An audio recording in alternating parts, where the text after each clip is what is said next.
Castro, organizador de Montevideo Comics, periodista, escritor, por primera vez en Rocha en este evento Viñetas con Arena Extra. ¿Cómo te sentiste en esta ciudad y bueno, qué significó para ti presentar hoy tus libros? Primera vez en Viñetas con Arena en realidad, pero no la primera en Rocha Exacto. porque bueno, mi familia por parte de madre es de acá de Rocha y entonces pasé mi infancia y parte de la juventud viniendo casi todos los años aquí, a la casa de mi tío, al campo de mi tío, todo eso. Entonces nada, para mí es como, creo que de las ciudades del interior es la que le tengo más cariño por estar asociada como a mi infancia. Y de alguna manera estos libros de los que he hablado, de los que he presentado, estos libros para niños y eso, y incluso la iniciativa de Montevideo Comics, el festival del que hablabas, todo se relaciona también con la infancia y con los gustos que uno desarrolla desde pequeño. Y entonces estoy como súper contento porque estas cosas son grandes oportunidades para eso, para reunirse con gente amiga, con gente con los mismos fines y para reunirse también un poco con el niño interior que tenemos. Tus últimos libros apuntan al público infantil, tanto Chucho como Cuatro Nombres están dirigidos a niños entre 8 y 10 años. ¿Y qué significa eso y qué diferencias hay entre esa escritura para un público infantil y tus libros periodísticos que son para un público mucho más general? Claro, por un lado no tiene nada que ver escribir ficción con escribir periodismo. Yo igual siento que hay un punto como de contacto en todos, porque todos mis libros periodísticos y los libros para niños se originan en cuestiones muy personales, y en preguntas personales que me he hecho. En ningún caso no me ha pasado de que me asignen un tema o me contraten para algo o algo así. Entonces, qué sé yo, la investigación que había hecho sobre Dionisio Díaz se origina en lo que mi madre me contó cuando era chico también, y las preguntas que me fui haciendo. Y yo qué sé, ahora estos libros infantiles también se originan en el gusto que yo tenía por las aventuras y todo eso desde chico, y ese interés por contar historias de fantasía y todo. Se escriben un poco con reglas distintas, pero bueno, trabajas con la palabra en realidad y trabajas de una forma narrativa incluso en el periodismo, que es lo que trato de hacer, trabajar dentro del periodismo narrativo. Y entonces, si bien en la ficción tenés una libertad mucho mayor para contar la historia desde el lado que quieras, en el periodismo también podés usar elementos de la ficción, digamos, para ver cómo contás una historia, cómo armás un relato, siempre basado en los hechos reales, pero bueno, hay mil formas de contarlo. Una última pregunta. Tú como creador de Montevideo Comics, todos te decimos que has cambiado nuestras vidas, ¿verdad? Porque Montevideo Comics no solamente puso el cómic en el mapa de Uruguay, sino que también es una fecha en la que muchos preparan sus publicaciones para poder estrenarlas ahí, y sabemos que todos los años hay una fecha fija donde sí o sí se puede estrenar una publicación. ¿Sientes tú en el transcurso de estos años que Montevideo Comics ha aportado a ese cambio? Creo que más que aportar, en realidad ha sido como un reflejo del cambio en general en nuestra sociedad, porque Montevideo Comics es como un festival que contiene un montón de actividades, desde, bueno, quienes producen historieta y quienes la leen, las exposiciones, los juegos, el cosplay, las películas, yo qué sé, los talleres, las charlas, los clubes de fans, las tiendas que van a vender merchandising y cosas, las editoriales y todo eso ha ido creciendo a la par del festival, y eso ha permitido que el festival crezca, que todos los que nos gusta esto nos encontremos y sintamos que somos cada vez más, y que llegue cada vez más gente de afuera curiosa, se sumen niños, que son los que más permeables, digamos, a entusiasmarse con estos temas. Y entonces creo que el festival, como de alguna manera, es como, en realidad el crecimiento del festival es reflejo del crecimiento de todo este universo dentro de la cultura, de la producción y del consumo cultural acá en Uruguay. Muchas gracias. Dale, gracias a vos. Alejandro Rodríguez Juele es escritor, diseñador gráfico, dibujante, varias facetas y varias de ellas relacionadas con el cómic. Justamente hoy estuvimos hablando con él en Viñetas con Arena Extra sobre los cómics en los que ha participado, y queríamos preguntarte, Alejandro, ¿qué significa para ti esta participación en Rocha? Bueno, siempre es una alegría venir acá, ya es una tradición. Ahora estamos haciendo como una excepción de venir en invierno, como se nota, pero siempre nos gusta venir a acompañar a gente que comparte nuestra pasión por el cómic, por la historieta. Y bueno, y sabemos que siempre nosotros hacemos un trabajo que es muy de nicho, dentro del nicho ya que es la literatura. la edición. Entonces, bueno, que hay que estarlo empujando y difundiendo y todo el tiempo tenemos que estar haciendo esto, básicamente, que es contar lo que hacemos, que la gente vea que somos personas que no somos muy distintos de los demás, que hacemos algo que nos gusta mucho, que es dibujar y contar historias a través de imágenes, a través de ilustraciones secuenciales. Y a partir de ahí hay mil diferencias, porque hay gente que hace historias de ficción, hay gente que cuenta historias históricas, hay gente con un objetivo educativo, otros con un objetivo más de entretenimiento, incluso hay gente que le pone como Silvio Galizzi, por ejemplo, que supongo que hablarás con él ahora, que le pone un contenido, yo diría político, o sea, una intención de contar las cosas y de la historia desde un punto de vista distinto a la historia oficial, y eso es súper valioso, y son cosas que en realidad, en el caso de Silvio, yo también he hecho historieta histórica, hay cosas que solo se pueden hacer a través de la historieta porque no tenemos recursos para hacer películas sobre hechos históricos. Entonces, para recrear la época, para poner en escena gente con vestuarios, con escenografía, con cosas de época, la historieta es una herramienta excelente. Tú has confesado varias veces tu amor por la historia.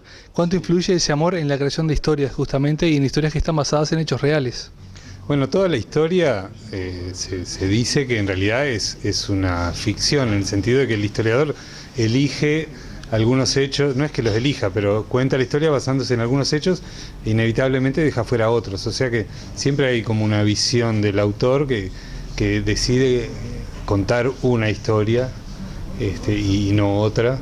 Y a mí particularmente lo que me pasa es que las anécdotas como que me encuentran, o sea, no es que yo esté pensando qué me gustaría contar. De repente leyendo un libro o charlando por ahí, uno se entera de algo y dice, esto es una buena historia, habría que contarlo. Por ejemplo, yo ahora estoy haciendo un curso de ilustración científica en el Museo Nacional de Historia Natural, en Montevideo. Y ahí, recorriendo un poco la colección de ese museo y todo, me enteré de que hubo en 1957 una expedición uruguaya al Orinoco, una expedición científica, un grupo de científicos uruguayos de ese museo que se embarcaron en un barco uruguayo, fueron hasta Venezuela, tomaron unas lanchas, remontaron el Orinoco y fueron allí a recoger especímenes de aves, de mamíferos, de plantas, y todo eso está en el museo hoy en día. Y yo digo, esta es una historia que es buenísima, habría que contarla, porque nadie lo conoce. Y como esta hay muchas, de hecho es lo que me pasó con la historia de la isla Elefante. El día leyendo un libro y digo, pero ¿cómo hubo un barco uruguayo en 1916 en la Antártida y nadie lo sabe, no se sabe? Esta es la historia que hay que contarla. Eso es un poco lo que motiva el escribir una historia, un libro, un cuento, una historieta. Hablemos ahora un poquito de dibujo. Tu estilo es un estilo muy limpio, un estilo casi europeo, se diría. ¿Ese estilo fue una elección por algo en particular o es un estilo con el que te sientes cómodo? ¿También has experimentado otras cosas? Primero que nada es lo que me sale, o sea, me sale por haber leído mucho historieta europea, nada muy elaborado, Tintín, Asterix, y es un estilo en el que me siento cómodo, tiene como la particularidad de que es un estilo muy lineal y yo me manejo mejor con el dibujo lineal que con la mancha, digamos. Es un estilo que permite mucha expresividad en los personajes, porque son como muy caricaturizados, muy simplificados. Pensemos en Tintín, que es un óvalo con dos puntitos, pero al mismo tiempo el estilo ese tiene un gran detallismo y gran realismo en la escenografía, en los fondos, en el entorno donde se mueven los personajes. Y como a mí me gusta mucho dibujar en forma detallada, yo qué sé, los edificios, las ciudades, los vehículos, todas esas cosas, no me sale dibujarlas caricaturizadas. Hay gente que es muy habilidosa haciendo dibujos muy expresivos, muy caricaturizados de la realidad. A mí eso no me sale, entonces me gusta más lo otro y el estilo de lo que se llama la línea clara reúne esta característica, que a mí me gusta el resultado y me gustaría experimentar otras cosas. Lo que pasa es que el día es corto para poder hacer todo lo que uno quisiera. Muchas gracias. No, por favor, gracias a usted. Vamos a conversar con Silvio Galizzi, es escritor, Justamente ha presentado algunos libros ya en Rocha, en Viñetas con Arena, los libros de las andanzas de Vlad Tepes, el 1, el 2 y el 3. El 3 es las andanzas eróticas, ¿verdad? El 2 y el 3, ahí está. Y también ha escrito algunos libros sobre historia particular vivida por él en la época de la dictadura. Y algunos de esos libros, los de Vlad Tepes específicamente, son libros que han generado un poco de polémica. Vale. Ya te lo hemos preguntado antes, pero lo vamos a hacer de nuevo. ¿Cómo te has sentido tú al ver la reacción que tiene ciertos determinados colectivos, ¿no?, con las cosas que tú escribes? No he tenido reacciones adversas, por lo menos explícitas, salvo una o dos. En realidad me he sentido mucho más feliz cuando la gente me reconoce y me dice, vos escribiste Vlad Tepes, me copa por esto y por lo otro. La polémica no la creo yo. Yo intento sí ser un poco provocativo, pero no he notado mayormente polémicas de nadie que me haya venido a decir esto o lo otro. No entiendo bien a qué te referís. En serio, no entiendo bien a qué te referís. Sé que el personaje puede llegar a ser polémico, pero no he tenido reacciones adversas de que alguien me venga a encarar por Vlad Tepes. Creo que de Facebook hemos visto otra cosa, pero no vamos a entrar en detalles de eso. Sí, quería preguntarte en tu otra profesión de abogado, digo, si te ha servido también como para tener cuidado en determinadas cosas a la hora de escribir. No, para nada. Para nada. De hecho, en el primer Vlad Tepes hay algunas frases que pueden llegar a despertar algún tipo de resquemor, y me plantearon algún abogado colega, vas a tener problema con esto, y es igual y no pasó absolutamente nada. Perdón porque estoy mirando a él en vez de mirar a la cámara. Un poco más acá.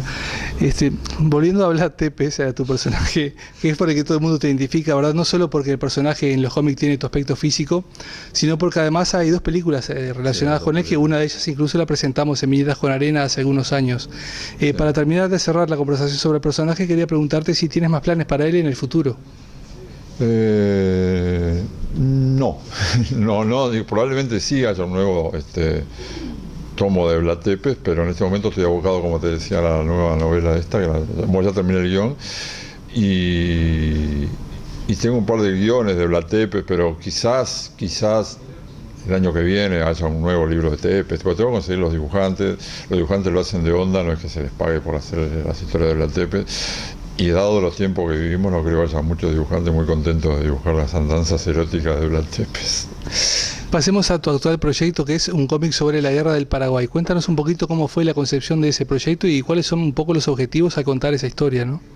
Bueno, la guerra del Paraguay es un tema que siempre me ha gustado. Hoy, cuando te pedí un espacio más en la charla para hablar de eso, creo que me gustó mucho, me capturó por como lo dijo Solano López en su último discurso a los restos de su ejército ante la última batalla en la cual lo mataron, Cerro Corá. El verdadero vencedor no es el que gana en el campo de batalla, sino que el verdadero vencedor es el que muere por una causa bella. Y les dice a sus propios soldados que ahora lo iban a denostar, sobre todo a él, después que los mataran. Fue profético, pero con los años venideros se iba a reivindicar su historia. Bueno, fue parte de eso lo que me interesó rescatar con esta novela, llegar a las nuevas generaciones, lo hablábamos hace un rato, que es un tema que es bastante lamentable para Uruguay, por eso, y Argentina y Brasil, pero sobre todo Uruguay, que es donde estamos, que no se enseña prácticamente, porque el papel que jugó Uruguay yendo detrás de Argentina y Brasil para destruir un país amigo como es el Paraguay, fue muy lamentable. Entonces, como que yo tengo la intuición y casi la certeza de que no es muy conocido por la gente joven lo que fue la intervención uruguaya en ese conflicto, como fue mi intención cuando escribí Crónicas del Incilio, llegar también a la gente joven para contarle un poco cómo había sido los años de dictadura para una persona joven que vivía en el Uruguay, pero relatos cotidianos en el caso de Crónicas del Incilio, nada heroico ni nada de ponerme en el papel de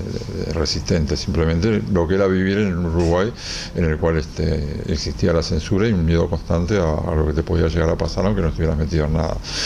Y bueno, más o menos el mismo objetivo de llegar a la gente joven a través, y no tanto para la gente que le interese la historia, lo que fue la guerra del Paraguay.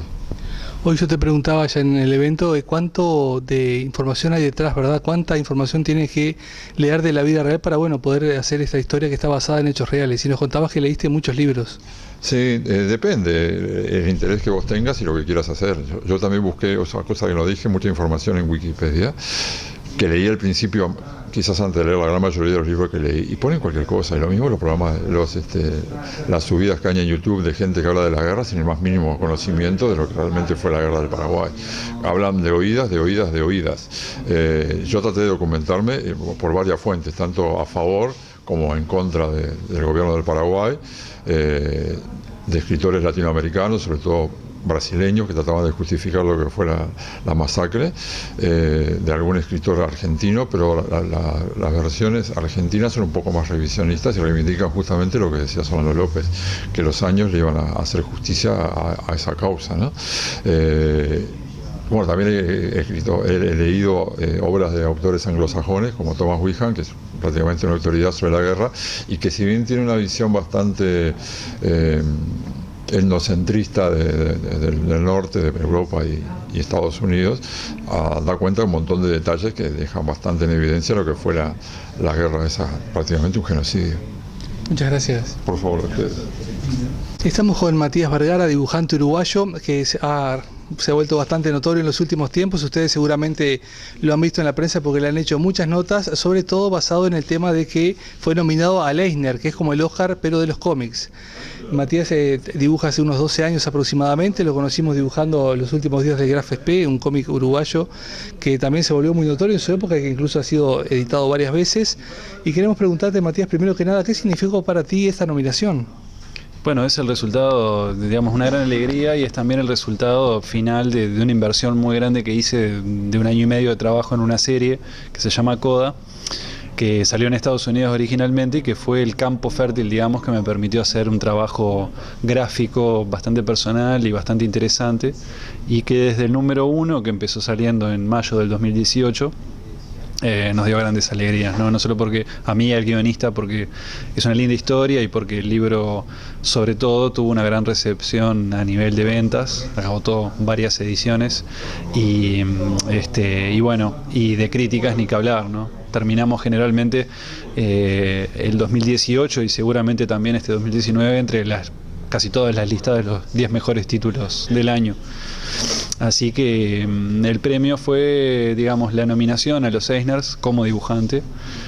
Fue como, bueno, si bien no gané el premio al final porque había un título más popular que el nuestro, sí fue como, bueno, la confirmación de que el trabajo y las decisiones que fui tomando estaban bien y tuvieron una repercusión, digamos, resonaron en los lectores de una manera bastante interesante. Y yo digo, ya que estamos, creo que también le puedo vaticinar un futuro de más tipos de éxitos a esta misma historia, que ya terminó. Salió el último número en mayo de este año. ¿Y qué significó para ti como dibujante? Porque por lo general el dibujante de cómics está siempre en el anonimato y de repente te empezaron a llamar de todos los medios y te hacían notas por todos lados. ¿Qué significó para ti en lo personal? Bueno, más o menos, ni tanto, no creas. La historieta sigue siendo una cosa de muy baja visibilidad comparado con otras cosas más populares. Yo te diría que la cocina hoy es una cosa que tiene mucha más relevancia y mucha más visibilidad. Pero bueno, qué sé yo, me gustó más, te diría, no tanto la cobertura, digamos, de medios o de prensa, sino que me gustó más recibir los comentarios de colegas de los que yo más admiro de todo el mundo, que es algo que te remueve, yo creo que mucho más, ¿no? Que digamos que el foco momentáneo que te puede tocar cuando los medios o la prensa se entera de que pasó algo con respecto a tu trabajo. Es muy lindo estar en una red social o recibir por mail comentarios muy lindos de colegas que no te conocen, pero que vos sí, a los cuales has seguido durante años y bueno, y te dedican muy lindas palabras a vos y a tu trabajo. Eso creo que fue lo que más me gustó, lo más lindo. Ya que mencionas la palabra trabajo, nos gustaría conocer un poquito cómo es el proceso de trabajo de Matías Vergara, cómo se genera una página por parte de Matías Vergara. Bueno, yo del trabajo siempre con guionistas, no escribo mis propios guiones, entonces mi trabajo viene a ser más parecido al de una interpretación. Yo recibo un guión, lo interpreto y creo mi propia narración, o sea, pongo mi propia parte que es toda visual, como si fuera un director de una película. Bueno, y también protagonista, escenógrafo, iluminador, vestuarista. El dibujante hace 1000 cosas, es muy difícil dibujar historieta y hay que saber hacer muchas cosas diferentes, pero todas ellas las construyo sobre la base de una historia que me pasan. Y entonces cada día de trabajo mío es empezar una página de historieta en papel, y lápiz, donde hago la planificación de la página, hago los detalles, algunas cosas así, luego entinto. Y luego de que termino de entintar, hago una base más o menos del color que va a tener la página, que es mucho trabajo realmente para un día, pero bueno, prefiero trabajar de esa manera. Luego con el color lo termino de redondear con la ayuda de un asistente que me ayuda como a, digamos, a recortar un poco los plazos de tiempo para poder llegar más rápido, pero soy el autor del color, del dibujo, de la tinta, de casi todo, ¿no? Menos el rotulado, que son los globitos con el texto adentro. Hago todo lo visual en la historieta y es lo que me ha funcionado mejor. ¿Y logra llegar a las 22 páginas en un mes?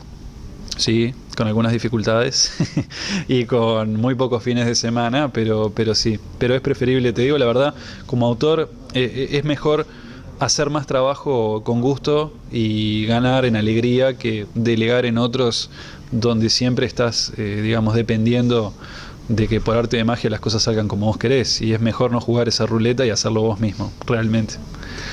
Pasa mucho que viene gente, se te acerca y te pide consejos, como pasó ahora en el evento, y hay una cosa que no sé si estos gurises tienen claro, y es que el dibujante de cómic necesita un compromiso firme con lo que está haciendo, porque tiene un plazo de entrega y tiene que cumplir sí o sí, y para los editores no hay peros. Y bueno, sí, los editores y los imprenteros, que son los tipos que tienen que imprimir tu trabajo en papel, que también tienen una fecha. Luego hay un camión que lleva las revistas y las pone en las comiquerías. O sea, hay toda una cadena de producción que está pautada, y lo que es peor, está pautada muchos meses antes de que salga tu trabajo. Ya tiene una fecha de salida. Entonces no solamente tenés que cumplir con un plazo, sino que ese plazo, por más de que falten 3 meses para llegar, no se puede mover, ya está reservado de una cierta manera. Pero tampoco, digamos, creemos en torno a eso un susto, ¿no? La experiencia y la seriedad te llevan a que cuando vos vayas a trabajar, antes de tirarte cabeza a trabajar, planificás. Vos ves cuánto podés rendir por día, por semana y por mes, y armás tu calendario de trabajo con la grillita día por día, semana por semana, y vas tachando así de a poquito, tipo página tanto tal día, página tanto tal día, como un ayudador para que después no se te entreveren mucho las cosas. En el medio de todo eso, por supuesto, si te enfermas o tenés una emergencia o si te cortan la luz o llega a pasar cualquier cosa, mala suerte, hay que recuperar ese tiempo de otra manera, porque el reloj va a seguir corriendo. Pero bueno, sí, yo qué sé, seriedad, sí, lleva seriedad, pero creo que cualquier trabajo que vos hagas responsablemente requiere un compromiso de tu parte, requiere que pongas en la balanza cosas vinculadas al trabajo al que estás dedicado y quites otras que no son relevantes para ese laburo, en la medida de lo que puedas, ¿no? Sabemos que te has sentido cómodo con el estilo que lograste en Coda. ¿Es probable que sigamos viendo cosas en ese estilo o siempre vas a estar adaptándote al texto que te toca interpretar? Voy a estar siempre cambiando, porque creo que es lo que le pasa a todos los dibujantes. Es muy raro dibujar siempre de la misma manera, pero creo que con Coda encontré una fórmula de trabajo que a mí me está funcionando muy bien. O sea, realmente me funcionó muy bien, a mí me dejó muy contento, independientemente de lo que opinaran los demás. Pero luego, cuando vi que a los demás les gustó también, dije, bueno, listo, ya está, cierra por todos lados. Así que voy a seguir trabajando dentro de ese registro. Si me cambia un poco la mano, y va a cambiar seguramente, sería lo natural, pero no creo que me mueva bajo la opinión de un editor, digamos, ¿no? Que venga uno y diga, sí, me gusta, pero estaría bueno que dibujes más de esta otra manera para acomodarte mejor. Le digo, chau, hermano. Fue un gusto conocerte. Parece exagerado decirlo así, pero en un momento, después de muchos años de laburar al revés, complaciendo al editor, en un momento tenés que también hacer lo que vos querés. Muchas gracias. Por favor, gracias a vos y a ustedes.